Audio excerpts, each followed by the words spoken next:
Hello everyone, welcome to Sanmarga classes. 6ನೇ ಪ್ರಶ್ನೆ, ಪ್ರಾಗೈತಿಹಾಸಿಕ ಕಾಲದ ಬೂದಿಯ ಕುರುಹುಗಳು ದೊರೆತಂತಹ ಸ್ಥಳ ಯಾವುದು ಅಂತ ಕೇಳ್ತಾ ಇದ್ದಾರೆ. ಪ್ರಾಗೈತಿಹಾಸಿಕ ಕಾಲ.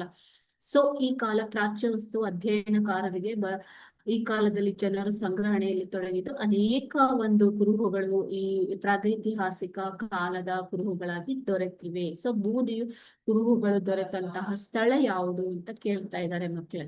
ಇದು option A Hunasagi, option B Kurnool, option C Harappa ಮತ್ತು ಆಪ್ಷನ್ ಡಿ ಲೋಥಾಳ್. ಓಕೆನಾ?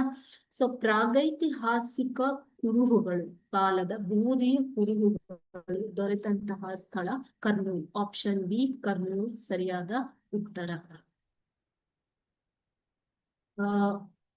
ಬೇಟೆ ಮತ್ತು ಆಹಾರ ಸಂಗ್ರಹಣೆಗಾಗಿ ಮಾಡಿ ಬದುಕನ್ನು ಸಾಗಿಸುತ್ತಿದ್ದಂತಹ ಮನುಷ್ಯನ ಕುರುಹುಗಳು ಭಾರತದಲ್ಲಿ ದೊರೆತಿವೆ. ಅಲ್ಲಿ ಭಿಂಬೇಟ್ಕ, ಹುಣಸಗಿ ಮತ್ತು ಕರ್ನೂಲ್ ಪ್ರದೇಶಗಳಲ್ಲಿ ನೆಲೆಗಳಲ್ಲಿ ಲಭ್ಯವಾಗಿವೆ. ಅದರಲ್ಲಿ ಈ ಕರ್ನೂಲ್ ಎಂಬಂತಹ ಪ್ರದೇಶದಲ್ಲಿ ಬೂದಿಯ ಕುರುಹುಗಳು ದೊರೆತಂಥದ್ದು. Okay, so option B Kurnool ಸರಿಯಾದ ಉತ್ತರ. Thank you.